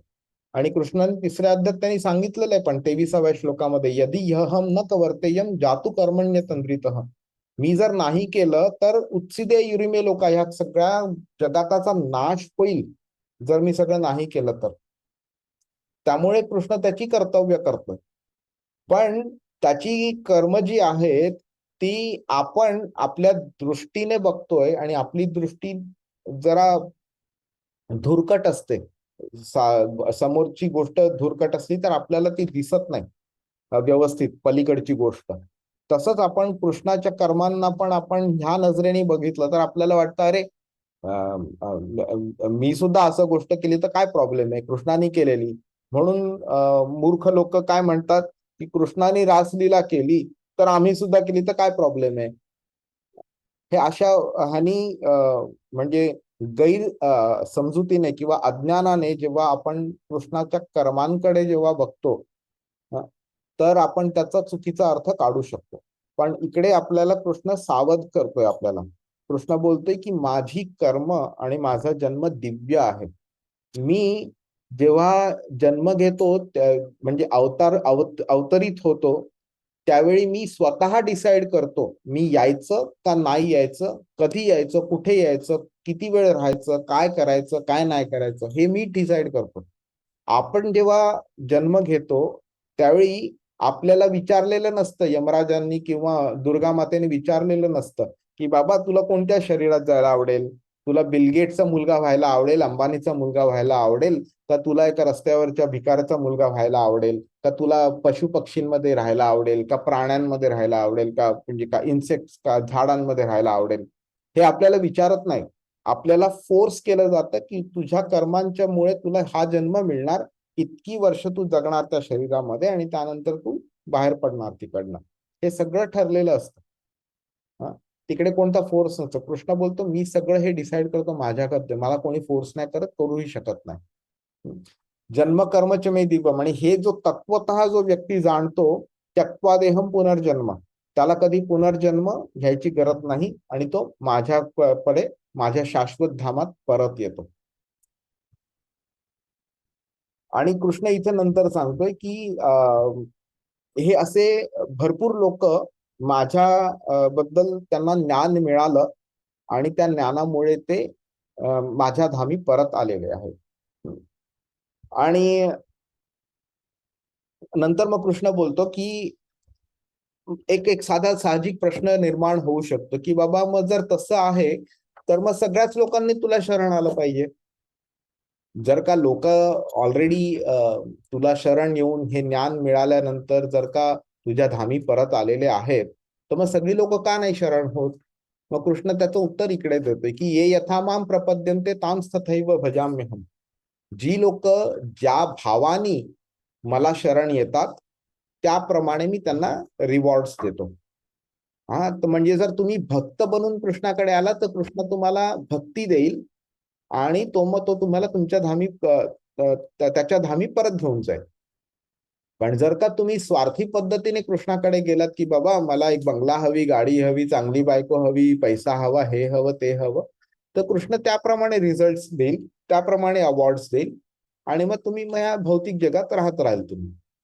मग साहजिक आहे की मग अजून एक प्रश्न निर्माण होऊ शकतो की मग मग देवी देवतांकडे का जातात लोक? तर मग कृष्ण बोलतो की बघ बाबा, माझ्याकडे आलेली व्यक्ती जी आहे ना, तर भागवतामध्ये एक श्लोक आहे, कामो वा सर्व काम मोक्ष काम उदारधी तीव्रेण भक्ती योगेन यजेत पुरुषम परम. म्हणजे काय की जर एखाद्या व्यक्तीला कोणतंही भौतिक इच्छा नसेल किंवा कोणत्या व्यक्तीला सगळ्या भौतिक इच्छा असतील किंवा कोणत्या व्यक्तीला मोक्षाची इच्छा असेल, तर अशा तिन्ही प्रकारच्या लोकांनी फक्त कृष्णाचीच पूजा करावी आणि तीव्रेण भक्ती योगेन अतिशय सिरियसली कृष्णाची भक्ती मार्गाने पूजा करावी. त्यामुळे होतं काय की आपली जी कामवासना जी असते, ज्याच्यामुळे आपण भौतिक गोष्टी आपल्याला हव्या असतात, ती हळूहळू कमी होते. कृष्ण काय करतो, आपल्याला गरज कसली आहे, किती आहे, ते सगळं व्यवस्थित विचार करतो आणि कोणती गोष्ट आपल्याला आपल्या आध्यात्मिक मार्गावरती मागे ओढणार नाही ना, तो विचारपूर्वक तो आपल्याला एखादी गोष्ट देतो आपल्याला. पण देवी देवतांचं काय होतं, देवी देवता त्याचा विचार नाही करत. देवी देवता फक्त तुमचं कर्म बघतात, तुमच्या कर्माच्या एलिजिबिलिटी मध्ये ते नवीन गोष्ट जी आहे तुम्हाला जी हवी आहे ती फिट होते का त्याच्यामध्ये, त्याप्रमाणे ते तुम्हाला देतात ते. आणि ते की सिद्धिर्भवती कर्म जाते, तुमचं जे काम वासना जी आहे त्याप्रमाणे जे तुम्ही मागितले ते त्यांच्याकडनं त्याची पूर्ती होते ती, आणि ती लवकर पूर्ती करतात. म्हणजे कृष्ण तुम्हाला भरपूर वेट करायला लावेल, पण देवी देवता तुम्हाला ते लगेच देतात. आणि लोकांना तेवढा पेशन्स नसतो, म्हणून लोक देवी देवतांकडे पूजा करतात, त्यांची देवी देवतांची पूजा करतात आणि कृष्णाची पूजा कमी होते. लोक पूजा करतात. आणि मग नंतर कृष्ण अजूनही ते हे सांगतो की हे जे समाजामध्ये 4 विभाग आहेत ना, की ब्रह्मचारी, गृहस्थाश्रम, वानप्रस्थाश्रमी आणि संन्यासी, हे 4 विभाग, आणि ब्राह्मण, क्षत्रिय, वैश्य, शूद्र, हे अजून दुसरे 4 विभाग. तर हे गुण आणि कर्मानी विभागले गेलेले आहेत. तर लोक बोलतात की ह्याचं शरीर चांगलं आहे आणि ह्याचं शरीर चांगलं नाही का, तर हा व्यक्ती ब्राह्मण आहे आणि हा व्यक्ती शूद्र आहे म्हणून. तर तो संपूर्णपणे मूर्खपणा आहे. कृष्ण इथे क्लिअरली सांगतो इकडे की शरीराच्या बेसिसवरती हे डिव्हिजन्स केलेले नाही आहेत. तुमची गुण काय आहेत आणि तुमची कर्म काय आहेत त्याच्या बेसिसवरती हे डिव्हिजन्स केलेले आहेत. आणि ते डिव्हिजन्स त्यांनी बोलते की मी स्वतः केलेले आहेत. चातुर्वर्ण्य मया सृष्टम, मी केलेले आहेत. तर हा एक श्लोक जरी आपल्या समाजामध्ये सगळ्यांना कळला ना, तरी सुद्धा गैरसमज जो आहे ना कास्ट सिस्टम बद्दल, तो निघून जाईल आपला. मग आता कृष्ण काय बोलतोय की हे एवढं सगळं केलं, पण तरी सुद्धा नमाम कर्माणि लिंपंती नमे कर्म फुले स्पृहा, कोणत्याही प्रकारचं कृष्ण जेव्हा कर्म करतो त्यावेळी तो बंधनात अडकत नाही. तो कृष्णाला कोणत्याही कर्मफलाची आकांक्षा पण नाहीये. का आकांक्षा नाहीये? का तर त्याच्याकडे असं काहीच नाहीये जे त्याचं नाही आणि त्याच्याकडे नाहीये. सगळ्याच्या सगळ्या गोष्टी त्यांनीच बनवलेल्या आहेत आणि सगळ्याच्या सगळ्या गोष्टी अजूनही त्याच्याच आहेत. असं कोणती गोष्ट नाही की त्याच्या हातनं गेलंय निघून. आणि अशी कोणतीही गोष्ट नाहीये जी त्याची नाहीये. म्हणजे काय की बाबा अशी कोणती गोष्ट जी अजून जन्माला आली नाहीये तर आपण बोलू शकतो की ती त्याची नाहीये म्हणून. पण अशी पण कोणती गोष्ट अस्तित्वात नाहीये जी अजून जन्माला आली नाहीये, जी त्यांनी बनवली नाही आणि जी त्याच्याकडे नाही आणि जी त्याची नाहीये. कोणत्याही पद्धतीने जरी बघितलं तर सगळं जे आहे ते कृष्णाचंच आहे. तर सगळं त्याचंच आहे, तर त्याला कसली आकांक्षा आहे? त्याला कसलीही त्याला आकांक्षा नाही. तो कर्मफलाकरता करतच नाहीये कोणतं कर्म. आणि म्हणून तो बोलतो मी कोणत्याही कर्म बंधनात अडकत नाही. आणि ते सांगण्याकरता हे सांगणं म्हणजे आता पुढच्या बाकीच्या श्लोकांचा बेसिस बनतोय आता तो, की कर्मफलाची अपेक्षा न ठेवता कर्म करणं हे का गरजेचं आहे. हा फाउंडेशन वर्स आहे. का तर कर्म बंधनात अडकत नाही आपण. आणि अशी हे जे कृष्णाबद्दल जे ही गोष्ट आहे, ही जी व्यक्ती जाणू शकते तो सुद्धा कर्मफलांनी बद्ध होत नाही. ओके. आणि अशी भरपूर लोक आहेत पूर्वैरपी मुमुक्षुभी, ज्यांनी हे जाणलेलं आहे सत्य आणि त्याप्रमाणे ते कर्म करतात आणि त्यामुळे त्यांनी भौतिक जगातातनं सोडून ते कृष्णाच्या धामी परत गेलेले आहेत. ठीक आहे. आता इथून 16व्या श्लोकापासून मनाली माताजींनी सांगितल्याप्रमाणे कृष्ण आता परत जे 35व्या श्लोकापर्यंत सांगितलेलं 3ऱ्या अध्यायाचा त्याचं रिकनेक्शन त्यांनी केलेलं आहे आणि तो आता हा पुढे घेऊन जातोय आता. तर इथे तो कर्म काय आहे आणि अकर्म काय आहे त्याबद्दल सांगतो ह्या श्लोकामध्ये. आणि 3ऱ्या ह्याच्यामध्ये विकर्म इंट्रोड्यूस करतोय तो. तर कर्म म्हणजे शास्त्रांनी जे सांगितलेलं आहे करा ते करणं, आणि शास्त्रांनी जे सांगितलंय नका करू ते नाही करणं म्हणजे कर्म. विकर्म म्हणजे शास्त्रांनी सांगितलेलं आहे त्याच्या उलट करणं. म्हणजे जे करा सांगितलंय ते करायचं नाही, जे नाही करा सांगितलंय ते करायचं, त्याला विकर्म म्हणतात. ओके. म्हणजे कर्माला आपण पुण्य म्हणू शकतो आणि विकर्माला आपण पाप म्हणू शकतो. आणि 3री गोष्ट म्हणजे अकर्म. म्हणजे जेव्हा आपण कर्म करतो त्यावेळी कर्मफलाची अपेक्षा ठेवून जर आपण केलं तर ते सकाम कर्म बनतं. आणि अकर्म म्हणजे निष्काम कर्म. तर अकर्म हे निष्काम कर्म झालं म्हणजे काय, तर मी कर्मफलाची अपेक्षा न ठेवता केलेलं कर्म. ओके. आपण ह्याबद्दल पण बोललेलो की भक्ती ही अकर्म असते. कारण भक्ती आपण जेव्हा कृष्णाची करतो तेव्हा आपण कोणत्याही गोष्टीची अपेक्षा करत नाही कृष्णाकडनं. आपण फक्त त्याला आनंद कशात मिळेल ते आपण करतो आपण. म्हणजे प्रत्येक अकर्म भक्ती असतेच असं नाही, पण भक्ती ही नेहमीच अकर्म असते. आणि तुम्हाला हे समजणं खूप गरजेचं आहे की जेव्हा पण तुम्हाला असं वाटतंय की मी भक्ती करतोय, त्यावेळी तुम्ही हा प्रश्न स्वतःला विचारायचा की हे मी स्वतः करता करतोय का कृष्णा करता करतोय. ह्यातनं मी कोणत्या प्रकारचे 1% का होईना, पण मी स्वतःचा फायदा मिळवायचा प्रयत्न करतोय का. जर त्या प्रश्नाचं उत्तर हो असेल तर तुम्हाला कळेल की ती भक्ती नाहीये. जर तुम्हाला कळेल की 100% मी हे कृष्णा करता करतोय, तर मग तुम्हाला कळेल की ती भक्ती आहे म्हणून. हा श्लोक आहे. मी डीप मध्ये परत जाणार नाही ह्याच्यामध्ये. आपण ह्याच्याबद्दल खूप डीप मध्ये बोललेलो, पण हा खूप कॉम्प्लेक्स आहे श्लोक. कर्मात अकर्म पाहणं आणि अकर्मात कर्म पाहणं म्हणजेच काय, तर एखादा भक्त असतो, तो जेव्हा दैनंदिन त्याचं कार्य करतो त्यावेळी तो त्याच पद्धतीने करतो जो एक अभक्त करत असतो किंवा जो भौतिक व्यक्ती करत असतो. त्याला भक्ताला कोणत्याही प्रकारची स्वार्थी अपेक्षा नसते. तो त्याचं कर्म त्याची ड्युटी म्हणून तो करत असतो. पण जो भौतिक व्यक्ती असतो तो एका स्वार्थी हेतूने करत असतो. तर इकडे काय होतंय, फिजिकली एक्सटर्नली जर आपण बघितलं तर दोघांचे ऍक्शन सेम आहेत, पण त्यांची मेंटॅलिटी डिफरंट आहे. म्हणून इथे कृष्ण बोलतोय की कर्मात अकर्म बघता येणं गरजेचं आहे, कारण त्यावेळी तुम्हाला कळतं की ऍक्च्युअली त्याची मेंटॅलिटी काय आहे. आणि अकर्मात कर्म म्हणजे एक व्यक्ती अशी वाटते की बाबा हा तो अगदी व्यासासनावरती बसलाय, कीर्तन वगैरे करत बसलाय वगैरे, पण ऍक्च्युअली त्याच्या मनामध्ये की बाबा किती लोक आली आहेत, आज मला किती पैसा मिळणार ह्यातनं, हे जर असे विचार चालू असतील तर ते कळतं की दिसताना अकर्म दिसतंय, पण ऍक्च्युअली आहे ते सकाम कर्मच आहे. तर ते बघणं गरजेचं आहे. नंतर ह्या श्लोकांमधनं कृष्ण ज्ञान का गरजेचं आहे आणि त्याचं फाउंडेशन तो सांगतोय तो इकडे. म्हणजे ज्ञान जे मिळवणं आहे, हे कर्म जे करणं आहे, हे इंद्रिय तृप्तीची इच्छा नसली पाहिजे.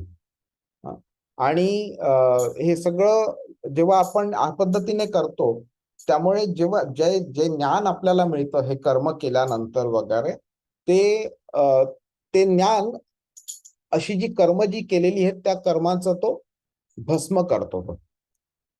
ठीक आहे. तर मी जरा थोडं फास्ट जातो ह्याच्यामध्ये, वेळ पण तसा कमी आहे म्हणून वगैरे. आणि इकडे ह्या श्लोकामध्ये सॉरी आधीच्या श्लोकाचं सांगतो मी, निराश्रय हा शब्दाचा वापर केलेला आहे इथे कृष्णाने. त्यावेळी तो बोललाय की जे कर्माची फलं आहेत त्यांचा आश्रय न घेता कर्म करणं. आपल्याला वाटतं की मला एक बंगला मिळाला तर मी सुखी होईन, मला गाडी मिळाली तर सुखी होईन, मला चांगली बायको मिळाली तर मी सुखी होईन.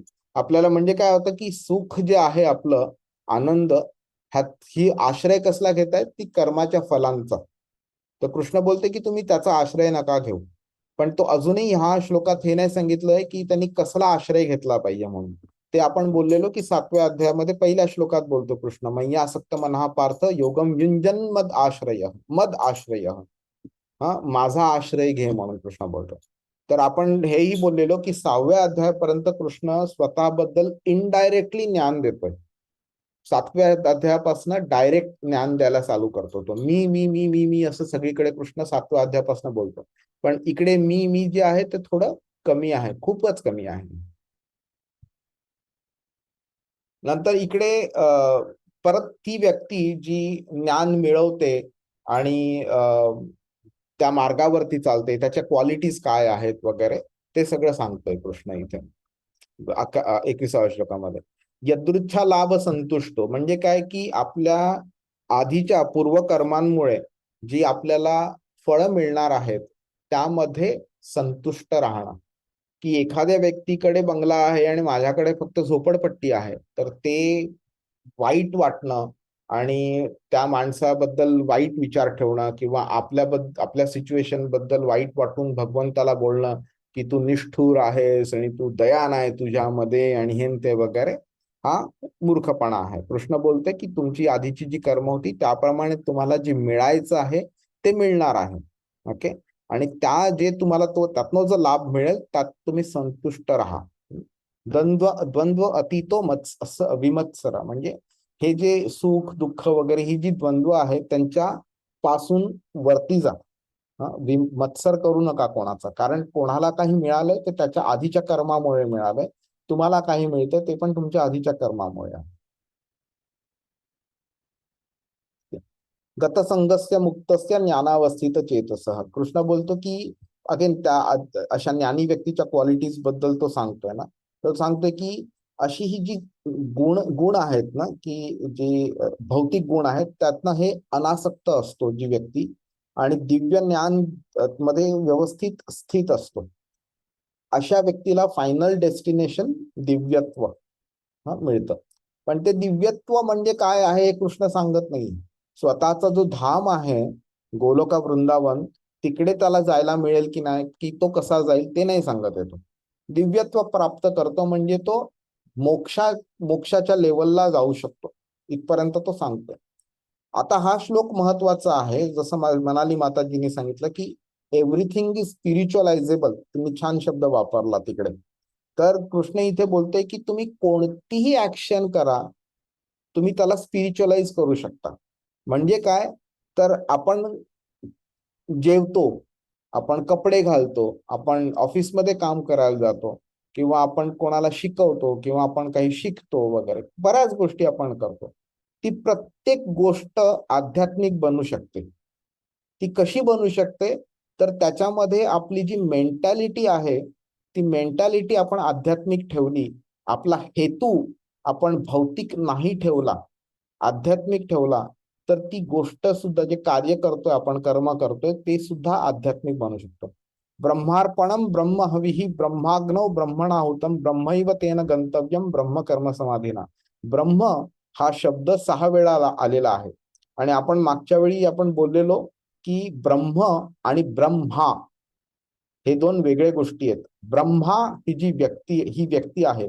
ब्रह्म म्हणजे सगळ्या आध्यात्मिक जगताला एकत्र संबोधित करायचं असेल तर त्याला ब्रह्म असं म्हणू शकतो आपण. आणि कृष्ण इथे बोलतोय की तुम्ही फक्त तुमची मेंटॅलिटी चेंज करणं आवश्यक आहे. बाकीच्या सगळ्या गोष्टी तुम्ही तुमच्या कंटिन्यू करा. आणि पाप बुद्धी जी आहे ती ऑटोमॅटिकली नष्ट होऊन जाईल. तुमची कार्य तुमची इम्प्रूव्ह होतील आणि तुम्ही माझ्या मार्गाला तुम्ही चालायला जास्ती छानपणे चालू शकाल तुम्ही. आता 25व्या श्लोकापासून 29व्या श्लोकापर्यंत कृष्ण वेगळ्या वेगळ्या प्रकारचे सॅक्रिफायसेस म्हणजे यज्ञ काय आहेत ते सांगितलेलं आहे. तर मी परत डिटेलमध्ये जात नाही. फक्त कृष्ण म्हणजे काय सांगितलेलं आहे की काही गृहस्थ आश्रमांचं सांगितलेलं आहे, काही वानप्रस्थ आश्रम सांगितलंय, काही ब्रह्मचर्यांचं सांगितलेलं आहे, की नंतर काही लोक देवी देवतांची पूजा करतात, काही म्हणजे निराकार रूपाची नाही, निराकार देवाची पूजा करतात. काही लोक आपलं मनावरती संयम जो असतो, काही लोक आपली इंद्रियांची सॅक्रिफाईस करतात, काही लोक आपलं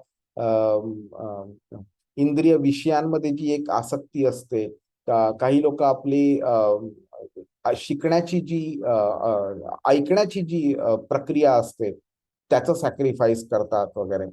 तर ह्या वेगळ्या वेगळ्या प्रकारच्या सॅक्रिफाईस बद्दल कृष्ण इथे 29व्या श्लोकामध्ये सांगतोय. आता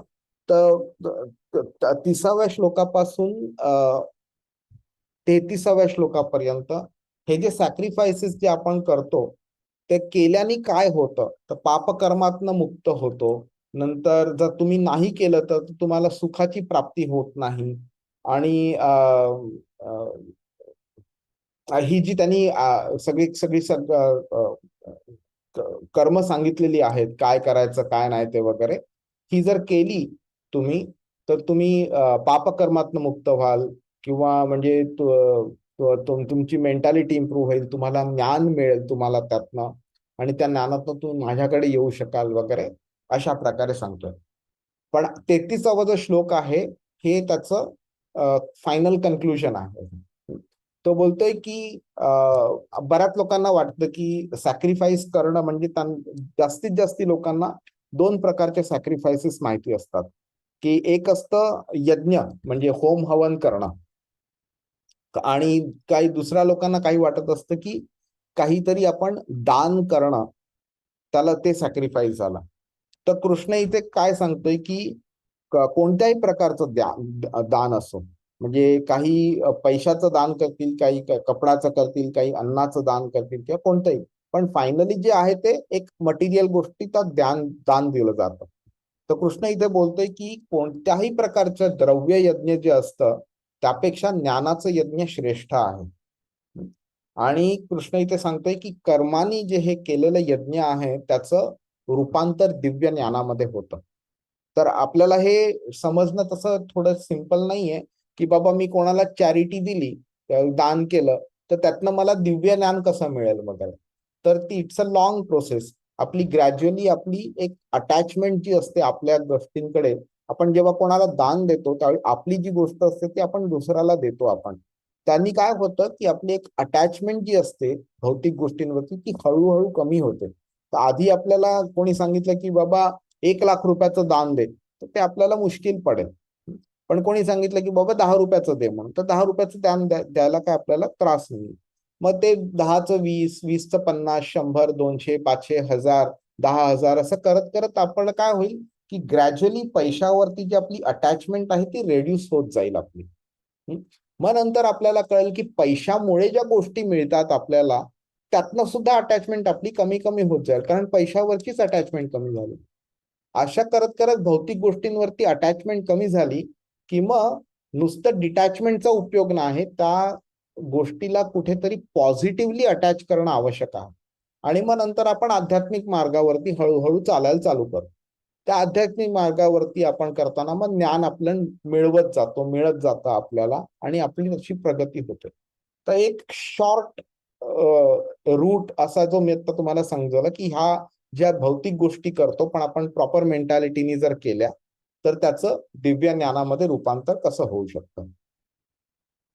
आता 34वा श्लोकापासून 42व्या श्लोकापर्यंत एक कन्क्लुजन कृष्णाने सांगितलेलं आहे इकडे.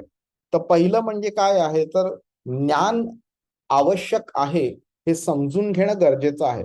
ते 33व्या श्लोकापर्यंत कृष्णाने सांगितलेलं आहे की बाबा कर्म करणं का आवश्यक आहे.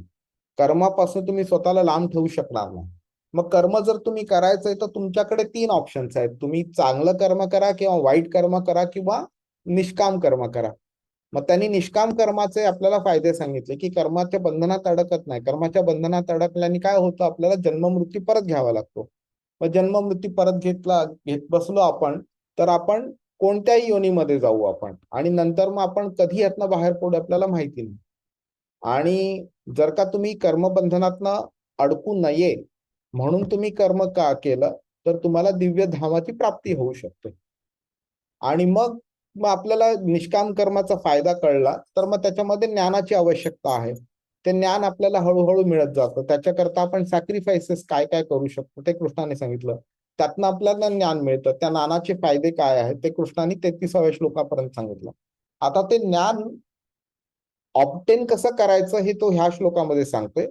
आणि त्या ज्ञानाचे फायदे काय आहेत, त्या ज्ञानाच्या क्वालिटीज काय आहेत, कॅरेक्टरिस्टिक्स आपण म्हणतो ना, ते तो 42व्या श्लोकापर्यंत सांगतो आपल्याला. तर पहिली गोष्ट म्हणजे इथे तो बोलतोय की हे ज्ञान असं नाहीये की तू घरी बसून शाहरुख खान, सलमान खान, अक्षय कुमारचे पिक्चर बघत बसणार आणि नटनट्यांचे गाणं वगैरे गात बसणार आणि ऐकत बसणार आणि त्या किंवा क्रिकेटच्या मॅचेस बघणार तर त्यातनं हे तुला दिव्य ज्ञान प्राप्त होईल असं नाहीये.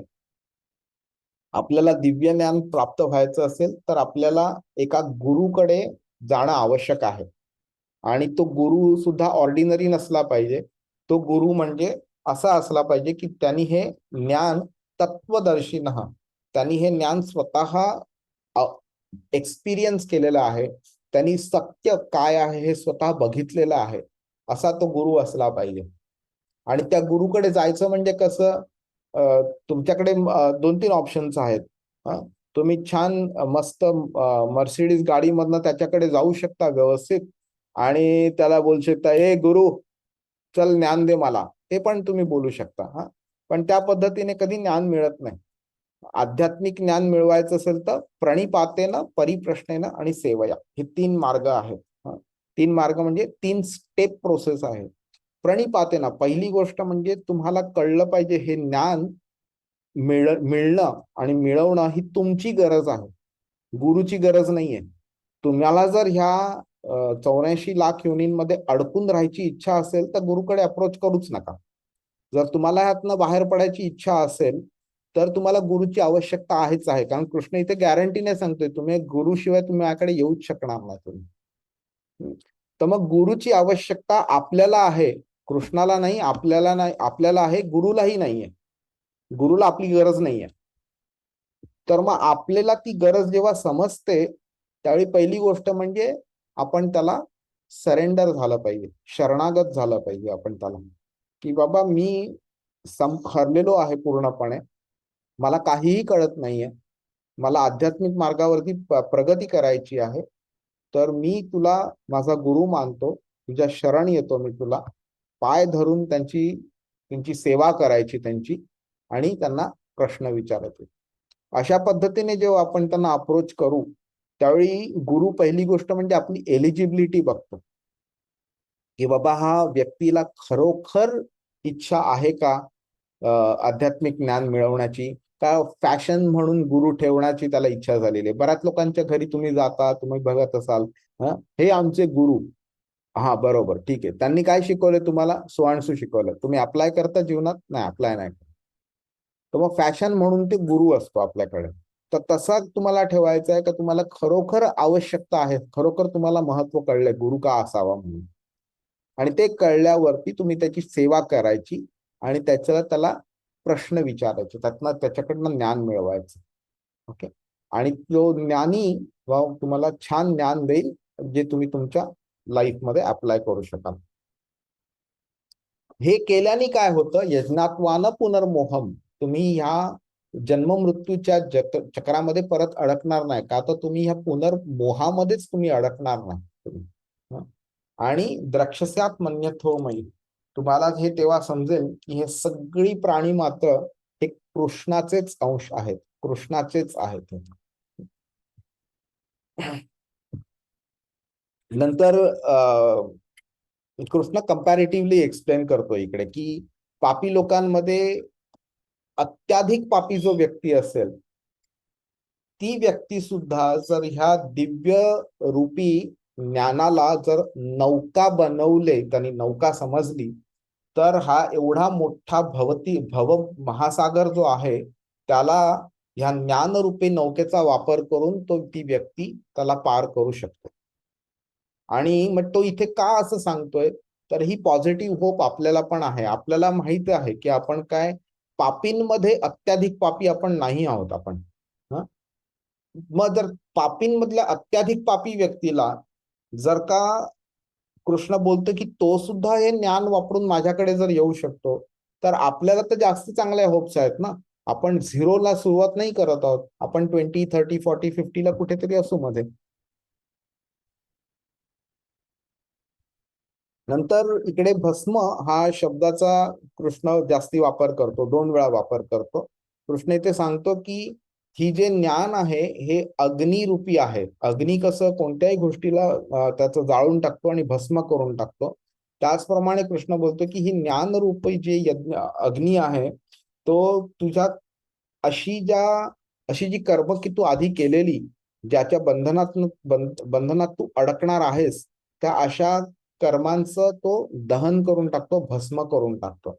आणि आपण बोललेलो याबद्दल की भस्म 2 वेळा का वापरला इथे शब्द, तर जे एखाद्या गोष्टीला आपण जळताना जेव्हा बघतो त्यावेळी ते आपल्या इम्प्रेशन आपल्या डोळ्यामध्ये जे मनामध्ये क्रिएट होतं, त्याच्यामुळे आपल्याला एक डीप अशी समज येते. आपल्याला कळतं की ही व्यक्ती कालपर्यंत माझ्या बरोबर होती, आज ती नाहीये, आणि त्या व्यक्तीचं शरीर आज माझ्या डोळ्यासमोर जाळलं जातंय. त्यामुळे त्या व्यक्तीने कालपर्यंत जे पण काही कमवलेलं ते सगळंच्या सगळं नष्ट झालेलं आहे. त्याच्या हातातनं ते हिरावून घेतलेलं आहे ते. आणि बाकी त्याच्या भौतिक गोष्टी तर जाऊनच दे, त्याचं शरीर सुद्धा त्याचं राहिलेलं नाहीये. ते शरीर सुद्धा जाळलं जात आहे. आणि एखाद्या गोष्टीची राख झाली म्हणजे ती राख मग काय असं बाय प्रॉडक्ट आहे ते की ज्याचा काहीही फायदा होऊ शकत नाही. त्यावेळी आपल्याला कळलं की म्हणजे असं काहीच उरलं नाही त्याचं ज्यातनं काही फायदा होऊ शकेल, भौतिक गोष्टीने काही फायदा होऊ शकेल.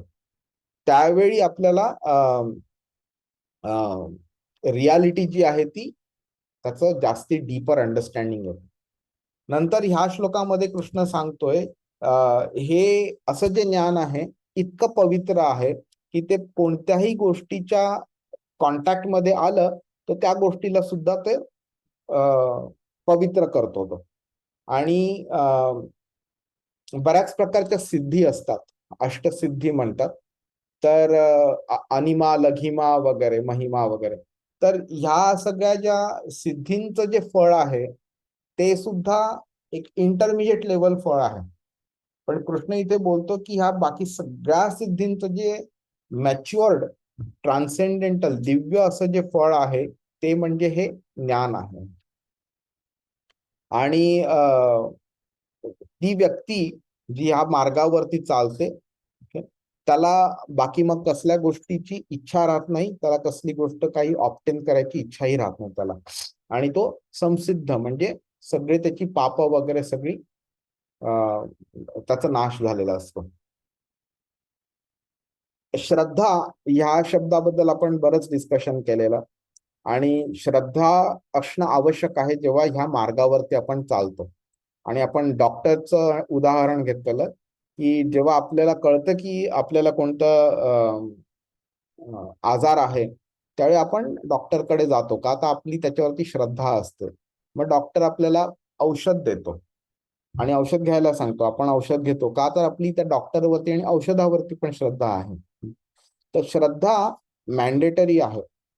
कोणत्याही मार्गावरती पहिलं पाऊल टाकण्याआधी श्रद्धा त्याच्यावरती असणं आवश्यक आहे.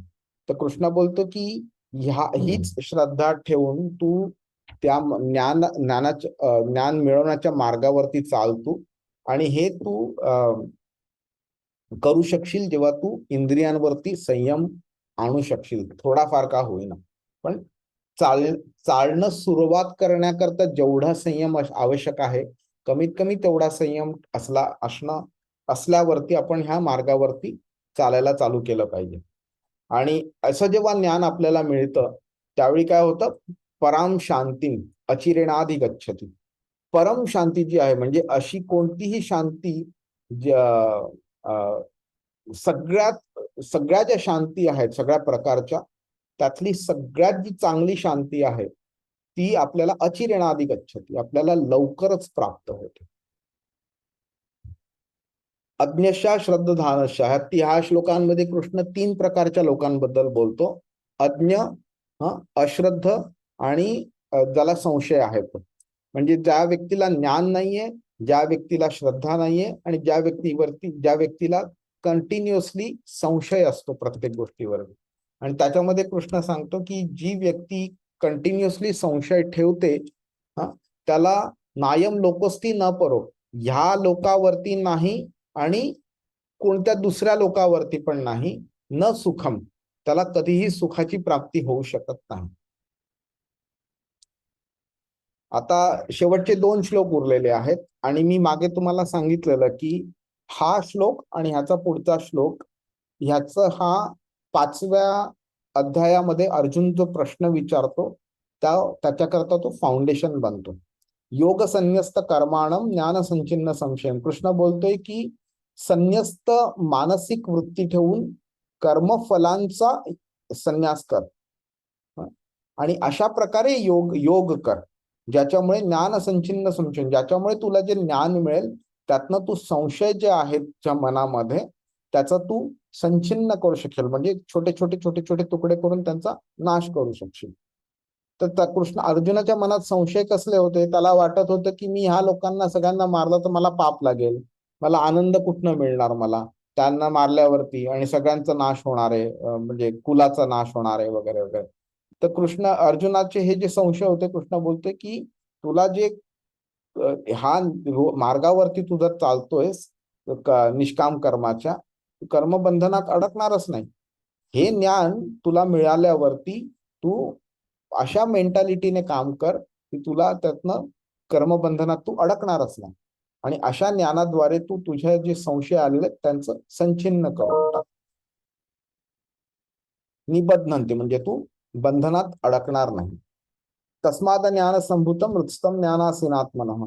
या अज्ञानामुळे तुझ्या हृदयामध्ये असे बरेच संशय निर्माण झालेले आहेत आणि ते तुला जे आता मी ज्ञान दिलेलं आहे आणि देणार आहे अजून, त्या ज्ञानाला तू एक शस्त्र बनव, तलवार सारखं शस्त्र बनव आणि छाटून टाक त्यांना. अगदी अगदी म्हणजे छोटे छोटे छोटे छोटे तुकडे करून त्यांचा विनाश करून टाक. आणि उठ, आतिष्ठोत्तिष्ठ भारत, हे भारता म्हणजे भरत वंशजा, उठ आणि युद्ध कर. उठ आणि युद्ध कर का म्हणालाय? कारण दोन अर्थ येतात ह्याचे. एकतर पहिल्या अध्यायाच्या 46व्या श्लोकामध्ये संजय बोलला की कृष्ण उपाविशत हा शब्द त्यांनी वापरलेला, की अर्जुनाने गांडीव बाजूला ठेवला आणि रथावरती बसला.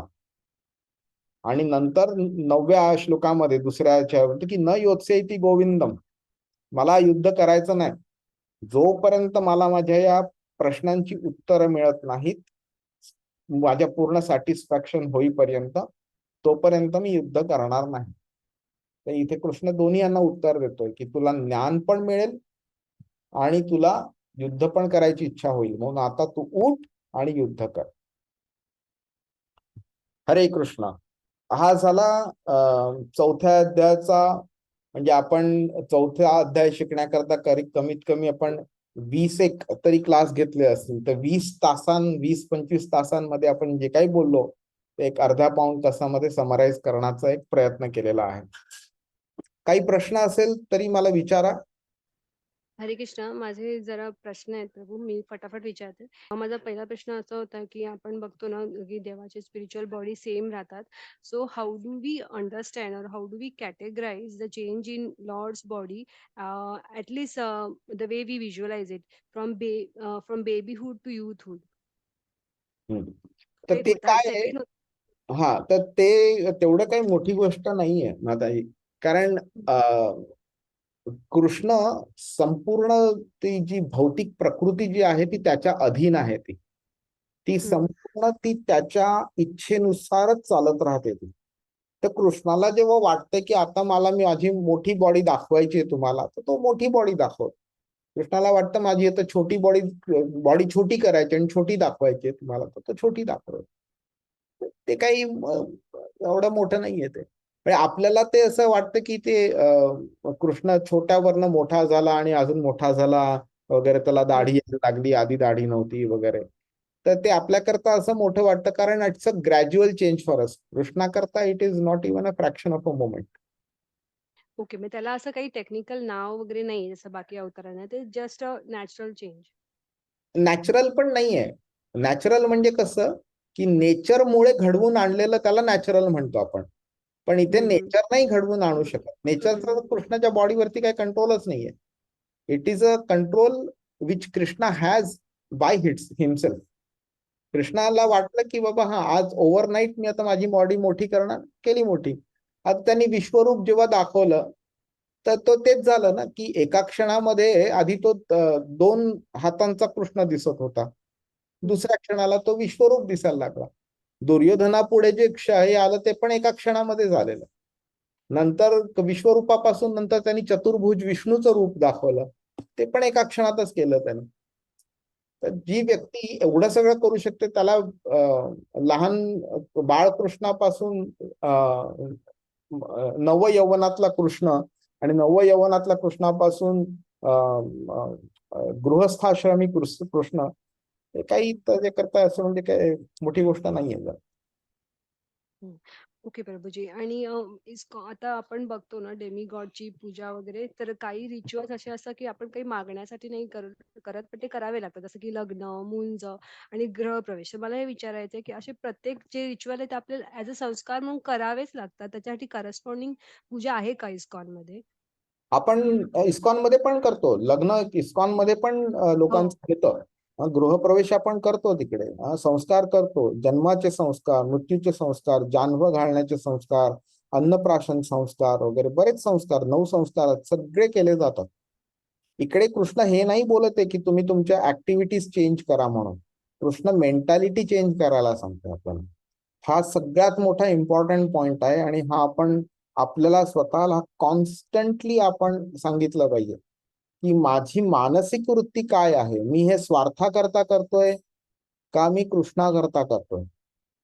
हा आपण प्रश्न प्रत्येक वेळी स्वतःला विचारला पाहिजे. तर कोणतीही गोष्ट कृष्णाने सांगितली नाहीये की तू काढून टाक तुझ्या जीवनातनं. हा, पाप करत असलो आपण तर ते आपल्याला स्टॉप केलंच पाहिजे. पण जे वेदसंमत आहेत तो कृष्ण हे नाही बोला की तुम्ही स्टॉप करा. आणि त्याला पण वेगळे वेगळे स्टेजेस आहेत. ओके, मी अगदी डिटेलमध्ये जात नाही. आपण 6व्या अध्यायात जेव्हा शिकू त्यावेळी कळेल आपल्याला. 3ऱ्या श्लोकामध्ये कृष्ण बोलतो की आरुरुक्षोर मुनेर योगम कर्म कारणम उच्यते. आरुवृक्ष हे जी स्टेज आहे ते काय आहे ते नंतर मी सांगेन. त्यामध्ये कर्म करणं आवश्यक असतं, पण योगारूढस्य तस्यैव शमः कारणम उच्यते. म्हणजे ते काम न करणं ह्या योगारूढच्या स्टेजवरती जातो तेव्हा काम न करणं इज बेनिफिशियल. म्हणजे ज्या स्टेजला आपण आहोत त्या स्टेजच्या अनुसरून आपल्याला कर्म करावे लागतात. आणि आपण आता ह्या स्टेजला आहोत की आपण भक्ती मार्गावरती चालायचा प्रयत्न करतोय. अशा वेळी आपण जे आतापर्यंत करत होतो ते असं एकदम टाकून द्यायचं नाही, बरोबर नाही होतं. ते ग्रॅज्युअली आपण जशी जशी आपली भक्ती मार्गावरती स्टेज वाढत जाईल तशा तशा ह्या गोष्टी कमी कमी होत जातात. त्याच्याकरता विशेष प्रयत्न करायची आवश्यकता नाही.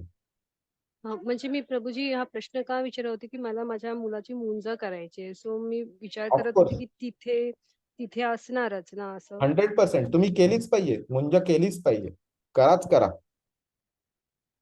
ओके. आणि माझा थर्ड लास्ट प्रश्न असा होता की प्रभू आता आपण बघतो की जे देव आहेत ना ते मटेरियल वर्ल्ड मध्ये राहत आहेत.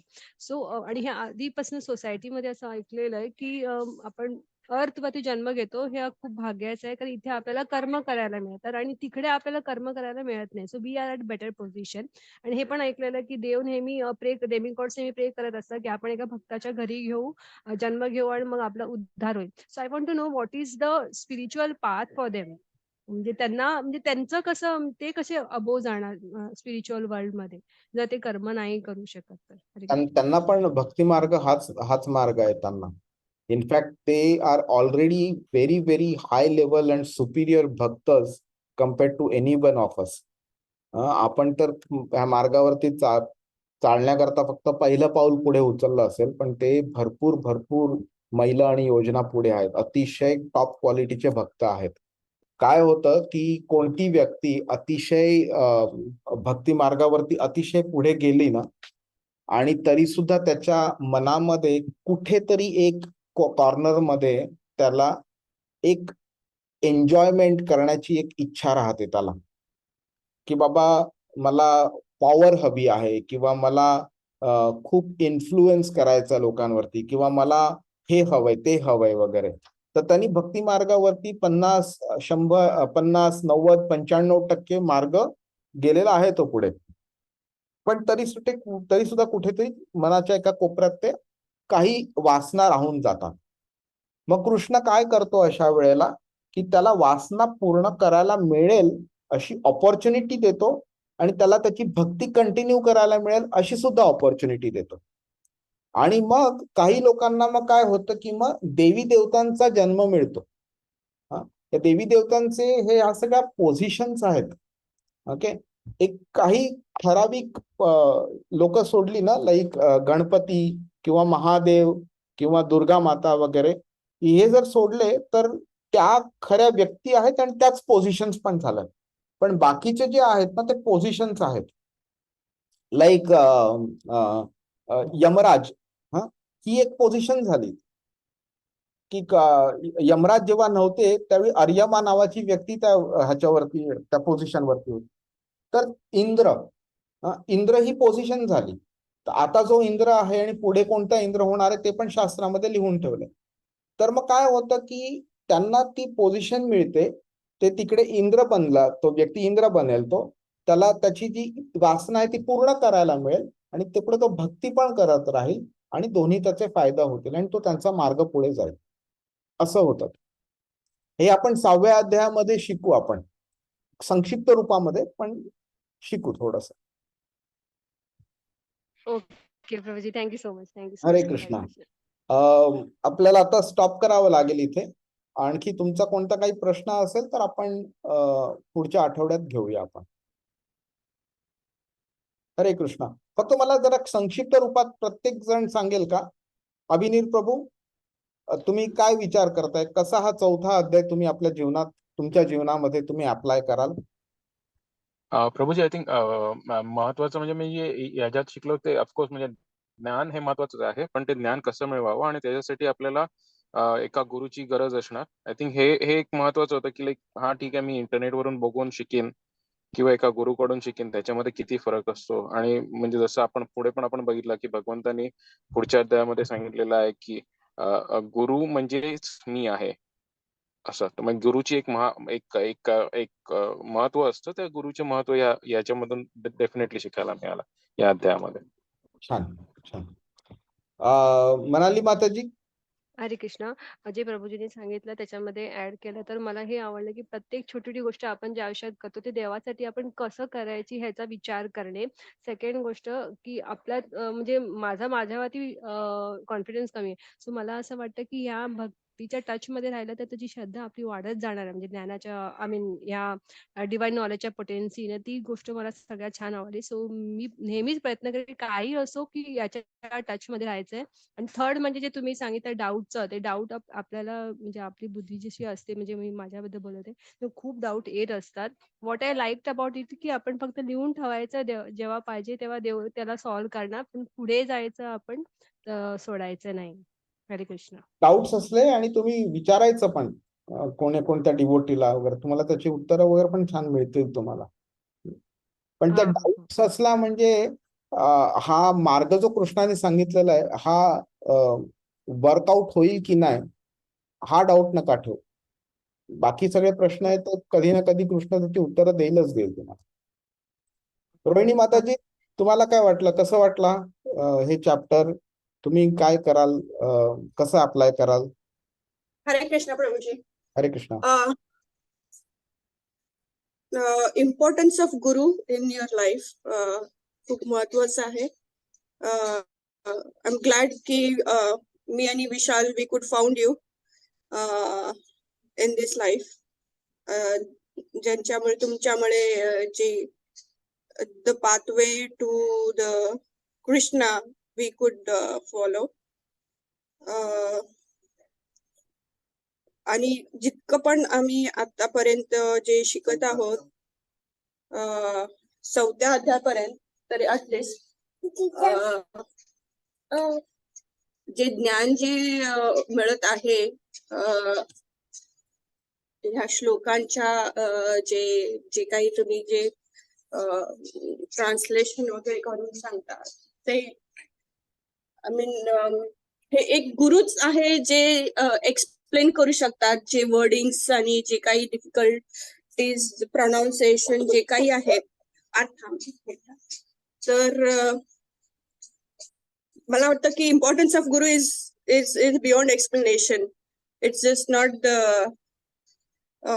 तुम्हाला ते ज्ञान मिळू शकतात, तुम्हाला they can provide you a good on a right path वरती पण ते तुम्हाला दाखवू शकतात. If you are going the wrong path. So I'm really great for that. Thank you. बर. हा 34व्या श्लोकामध्ये जो गुरु सांगितलेला आहे तो गुरु मी नाही. म्हणजे हा चुकून जर का समज निर्माण झाला असेल तर मी आत्ताच सांगतोय. मी फक्त तुम्हाला भगवद्गीता थोडी शिकण्यामध्ये मदत करतोय, पण कृष्णाने जो गुरु सांगितलेला आहे तो त्या गुरु आहे जो दीक्षा देतो. त्यामुळे मी त्या लेवलची व्यक्ती नाहीये, मी तो गुरु नाहीये. But I guess you are going toward that step. नाही, अजिबात नाही. मी तुम्हाला म्हणजे हे ज्ञान देण्याचा थोडासा प्रयत्न करतोय. मी माझ्या गुरुची सेवा करतोय, मी कृष्णाची सेवा करतोय. आणि तुम्ही जेव्हा एका राईट स्टेजला पोहोचाल तर तुम्हाला मी अशा एका गुरुकडे घेऊन जाऊ शकतो जो तुम्हाला मार्गावरनं पुढे घेऊन जाऊ शकतो. तुम्ही मला एजंट म्हणा, फक्त एका गुरुचा एजंट म्हणा असं समजलं तरी चालेल. मी त्या लेवलची व्यक्ती नाहीये. माझी म्हणजे बोलतात ना लायकी, बोलतो ना ती लायकी पण नाहीये माझी. तर तुम्हाला फक्त थोडीशी मिळवून देण्यामध्ये मदत करतोय आणि शेवटी मी एका गुरुपर्यंत तुम्हाला घेऊन जाईल, जो पुढे तुम्हाला घेऊन जाईल. थँक्यू प्रभूजी. हरे कृष्ण. सुहास प्रभू, हरे कृष्ण. पटकन तुमच्याकडनं काय कळेल? हो प्रभूजी, हे कळलं की आपल्याला एक बेसिक ज्ञानाची आवश्यकता असते की मी आत्मा आहे आणि माझा जन्म का झालाय आणि मला काय करायला हवं, हे बेसिक ज्ञान जर असलं तर that is sufficient to take right bhakti. आणि त्याला एक चांगला आकार देण्यासाठी एक गुरुची गरज असते आणि नम्रतेने प्रश्न विचारणे आणि गुरुची सेवा करणे, त्यातनं रिव्हर्स वे परत आम्हाला ज्ञानात आपली भर पडते आणि आपला भक्ती मार्ग पुढे पुढे जातो आणि आपल्याला कळतं की जेही आपण कर्म करतो ते कर्म मग कृष्ण प्रित्यार्थ केले पाहिजे. व्हेरी तर गुड, फायनली मला कळलं. व्हेरी गुड, मस्त, खूप छान. सो हरे कृष्णा, थँक्यू. तुम्ही सगळ्यांनी जवळजवळ संपूर्ण चौथा अध्याय जवळ सगळे क्लासेस तुम्ही अटेंड केले आणि आय होप तुम्हाला आता चांगला फायदा झालाय. आणि तुम्हाला म्हणजे अगदी खात्रीपूर्वक सांगतो मी की 5वा अध्याय, 6वा, पुढचे जे सगळे आहेत भक्ती योगातले जे अध्याय जे आहेत, तुम्हाला हे शिकल्यावरती खूप फायदा होईल. त्यामुळे सगळ्यांपुढे तुमच्या पुढे कळकळीची विनंती आहे, कृपया हा मार्ग सोडू नका. मध्ये कधीतरी असं होईल की तुम्हाला एक दिवस क्लास अटेंड वगैरे करायला मुश्किल पडेल, तर विच इज ओके, पण ड्रॉप नका हो.